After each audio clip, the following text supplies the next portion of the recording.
तो देखो भाई, जो रेशियो बेस्ड क्वेश्चन है इसमें दो तरह के क्वेश्चन आते हैं। एक आता है कि when profit amount are equal, when profit amount are equal, जब प्रॉफिट अमाउंट बराबर होता है। एक तो इस तरह के क्वेश्चन आते हैं, एक होता है जब एसपी बराबर होता है, एसपी आर इक्वल। ये दो तरह के क्वेश्चन होते हैं। इन दोनों तरह के क्वेश्चन को सॉल्व करने के लिए हमारे पास लगभग एक जैसा ही प्रोसेस है, दोनों को एक जैसे ही मेथड से सॉल्व करेंगे। कैसे? अगर किसी आर्टिकल पर, जैसे मान के चलो किसी आर्टिकल का आपने कहा कि प्रॉफिट अमाउंट बराबर है, दो आर्टिकल्स थे, पहला आर्टिकल है ए, दूसरा आर्टिकल है बी। इसका जो प्रॉफिट अमाउंट है वो P1% है और दूसरे का प्रॉफिट अमाउंट जो है वो P2% है, क्योंकि ये दोनों बराबर है। क्वेश्चन में एक आ जाएगा, जब आप इनको रिवर्स करते हैं तो आपको हमेशा इनके कॉस्ट प्राइस का रेशियो मिलेगा। किसका रेशियो मिलेगा?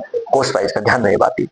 अब एग्जाम्पल के तौर पर आप इस तरीके से कह सकते हैं, जैसे कि मान लो पहले आर्टिकल पर ए पर आपको 10% का प्रॉफिट हुआ और दूसरे आर्टिकल पर बी पर आपको 25% का प्रॉफिट हुआ। तब जब प्रॉफिट अमाउंट बराबर तो इनके कॉस्ट प्राइस का रेशियो क्या होगा? तो आप यहां से कहेंगे 10% बराबर, ये के लिए था 25%, ये बी के लिए है। आपने रिवर्स किया, रिवर्स करने के बाद यहाँ कितना है? 25:10। जब आपने इसको सॉल्व किया तो 5 पंजे 25, 5 दूनी 10। तो पहले का ए का कॉस्ट प्राइस कितना है? 5, दूसरे का कॉस्ट प्राइस कितना है?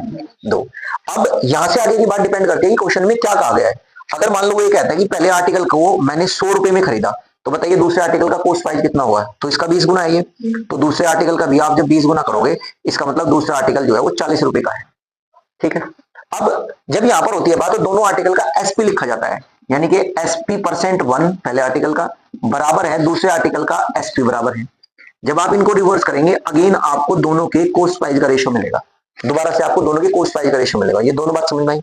वहां एक बात जो समझनी है और खास तौर पर, जैसे ये क्वेश्चन ले लेता हूं मैं, इसी क्वेश्चन में ये कहा गया कि एक व्यक्ति को 10% का प्रॉफिट है, दूसरे व्यक्ति को 25% का प्रॉफिट है, और प्रॉफिट होने के बाद उनके एसपी बराबर आते हैं निकलकर। तो बताइए कॉस्ट प्राइस का रेशियो क्या होगा? तो एसपी कैसे बनेगा? एसपी होता है सीपी प्लस प्रॉफिट। सीपी को मैंने अभी बताया थोड़ी देर पहले, कितने परसेंट सीपी जो होता है परसेंटेज के हिसाब से कितना होगा? 100। तो अगर 100% ये है, 10 का प्रॉफिट है, तो एसपी 110% बनेगा। पहला मान लो ये हो गया। उसी प्रकार दूसरे का एसपी कितना हो जाएगा? 125% होगा या नहीं होगा? बोलो। ठीक है, जैसे 110 बना वैसे 125 बनेगा। अब अगर इस स्थिति में मैं बराबर लिखता हूं तो 110% बराबर 125%। अगेन आपने इनको रिवर्स किया तो 125 रेशियो 110, 5 से काट दिया 25 पंजी 125, 5 से काट दिया कितना हो जाएगा? 22 पंजी 110। तो रेशियो कितना आ जाएगा प्रॉफिट का और सीपी का? 25:22। ये मेन कॉन्सेप्ट है इसके पीछे का, जो हम अभी तक बात समझेंगे।